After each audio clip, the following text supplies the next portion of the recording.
Hello, Dothanilis here. Today is day 2 of the Thelemic Holy Season, and I will start off by showcasing the rep card for the trump card for this day, which is the Aeon. Now, the interesting thing about this card is that this card replaces the Last Judgment card of the traditional tarot like you would find in the Rider-Waite tarot deck. But the reason why is because the Last Judgment, according to Crowley, was obsolete. It was indicative of the Aeon of Osiris. And then this is to represent the new Aeon that's started in 1904, when Crowley received the dictation of the Book of the Law, which we will be getting to in the coming weeks. But this card is represented by the Hebrew letter SHIN and the elemental symbol of fire. Also very much a Mars-oriented card. As you see in the card here, you have the SHIN down here at the feet. You have, of course, Ra Hor-Kuit here, seated on his throne. You have a transparent version of Harpocrates giving the sign of silence. And then, of course, stretching over the entire length of the upper portion, card and sides, is new wheat. Now, also down here, okay, I was under the wrong impression. Okay, anyways, so that is the Aeon card. It represents the fruits of the new Aeon of Horus. Horus is a god of fire and of force and fire, and so it's very much indicative of the time after the rising of the Aeon of Horus with the world wars and the conflicts of the 20th century. And so that's where a lot of the prophetic nature of the Book of the Law, at least some of the contents of it, especially the 3rd chapter of the book, talks about engines of war and such.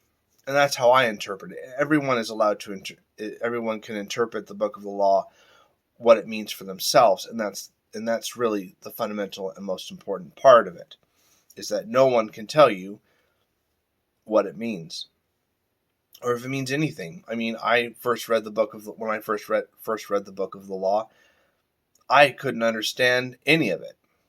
But that said, I am going to read to you the 4th chapter of Liber, Cordis, Cincte, Serpente. So here we go. O crystal heart, I, the serpent, clasp thee.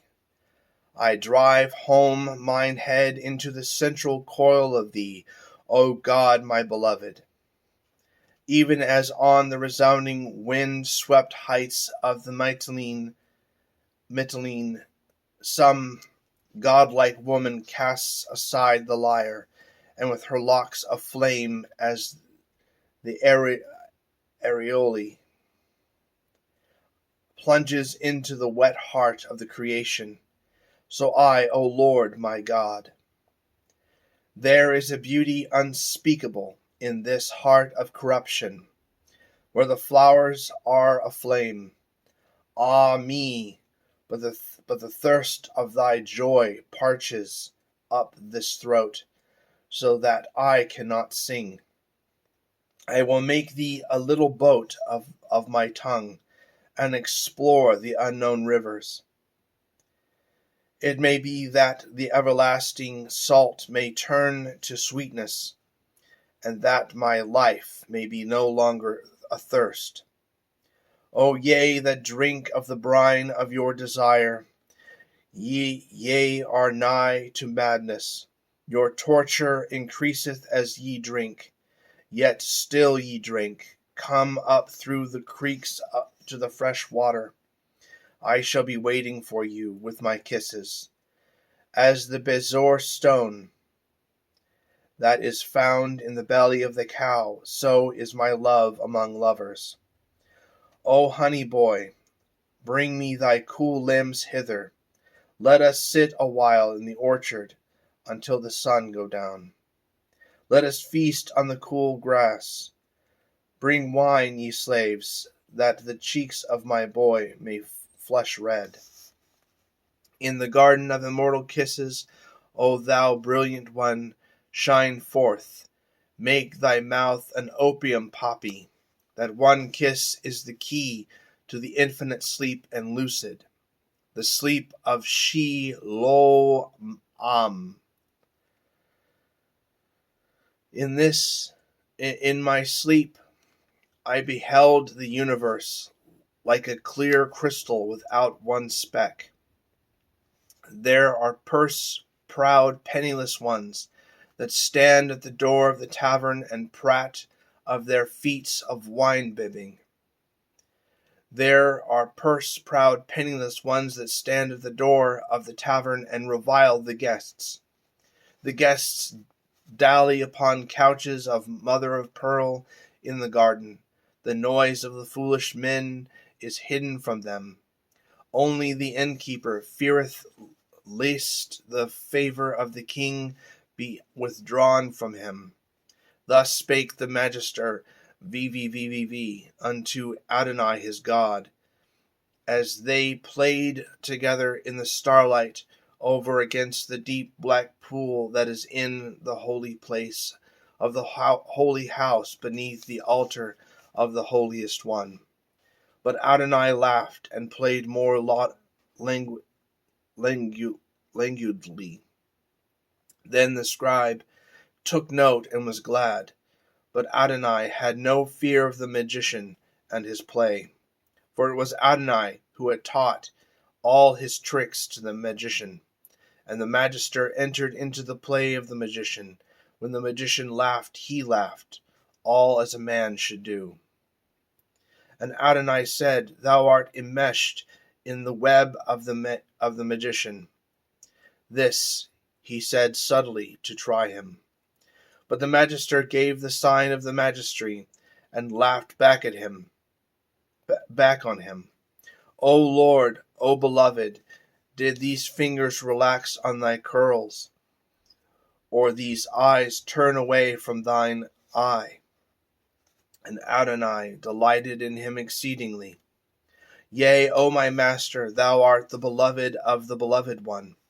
The Bennu bird is set up in Philae, not in vain. I, who was the priestess of Ahathor, rejoice in your love. Arise, O Nile god, and devour the holy place of the cow of heaven. Let the milk of the stars be drunk up by Sebek, the dweller of Nile. Arise, O serpent Apep.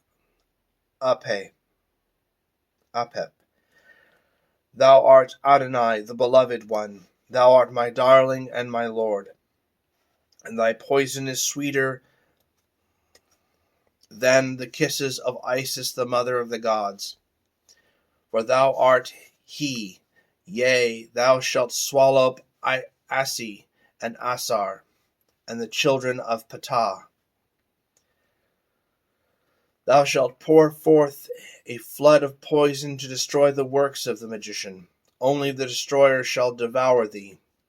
Thou shalt blacken his throat, wherein his spirit abideth. Ah, serpent Apep,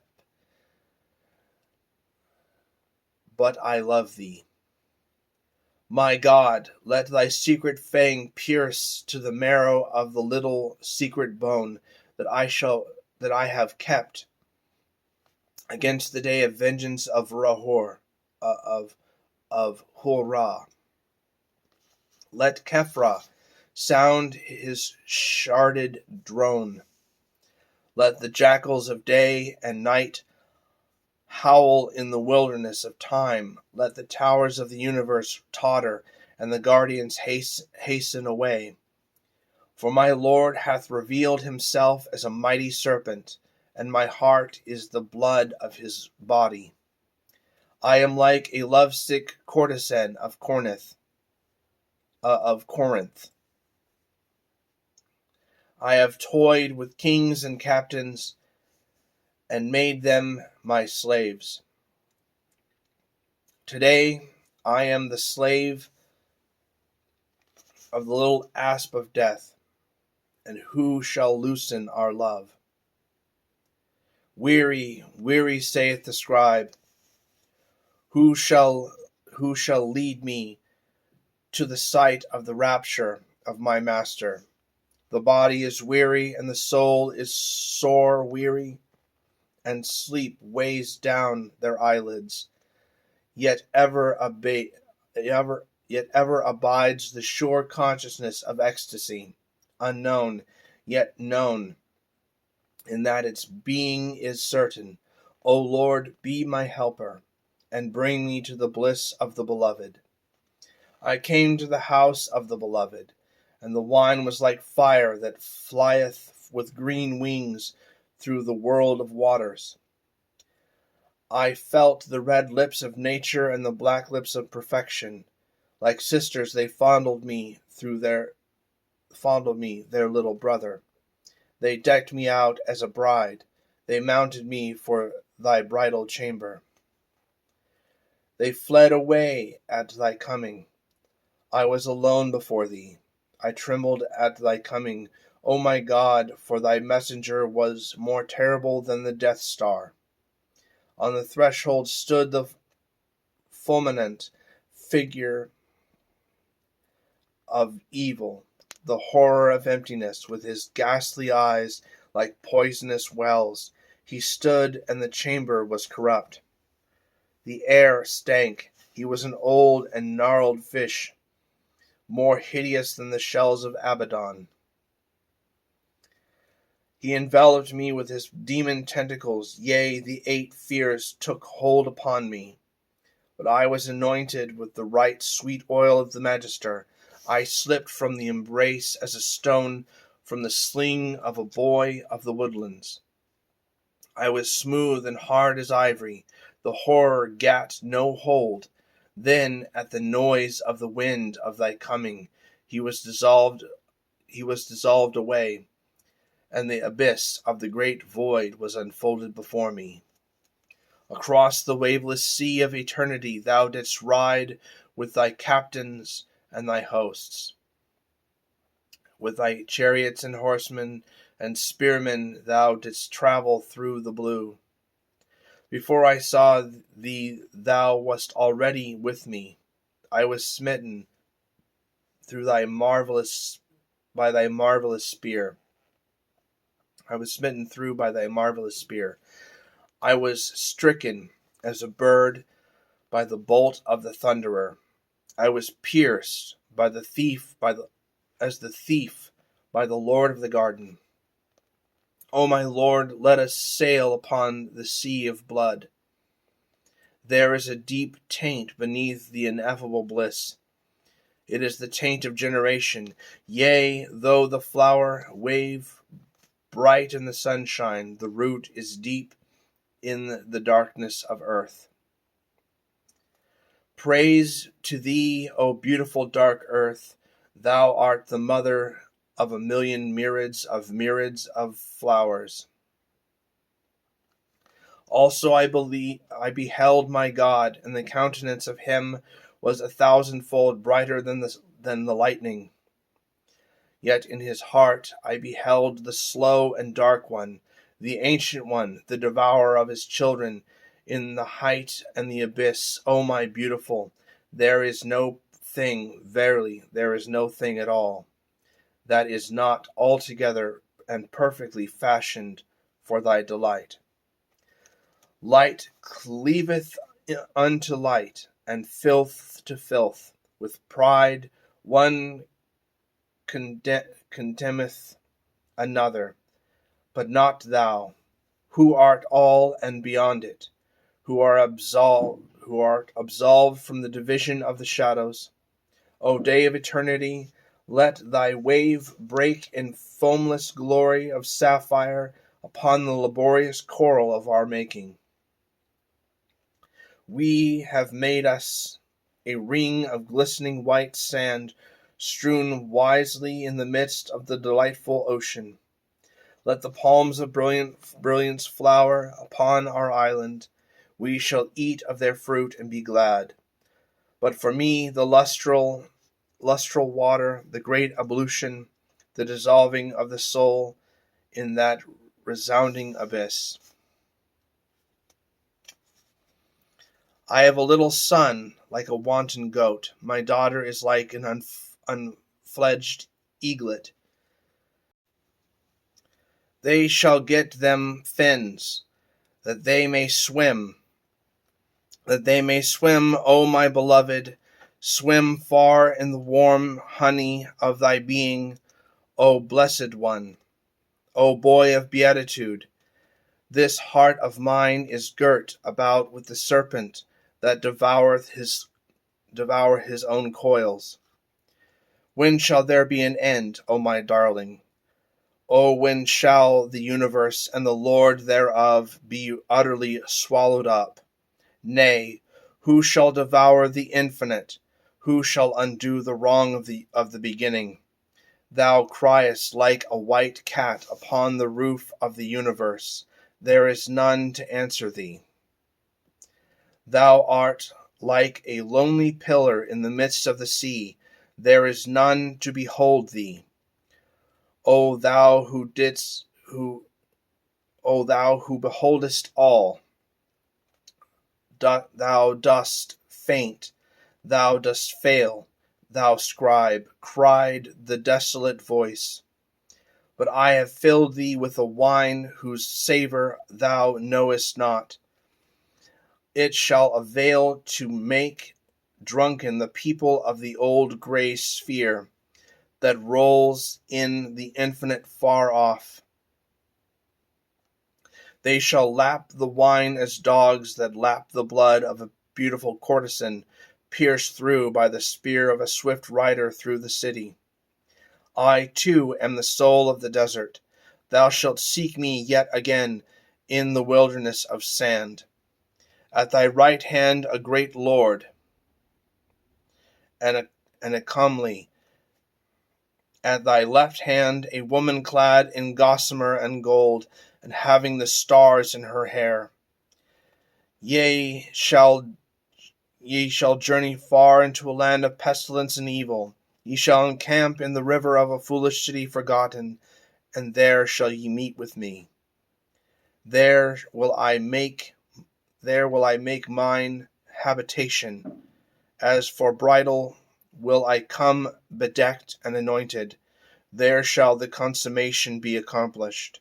O my darling, I also wait for the brilliance of the hour ineffable, when the universe shall be like a girdle for the most of the ray of our love, for the midst of the ray of our love, extending beyond the permitted end of the endless one. Then, O thou heart, will I, the serpent, eat thee wholly up. Yea, I will eat thee wholly up. And that is the end of chapter 4 of Liber Cordis Cincte Serpente. With that, I will say again, happy Thelemic holy season, and have a blessed day. This is Doth Nihilus, signing out, 156.93.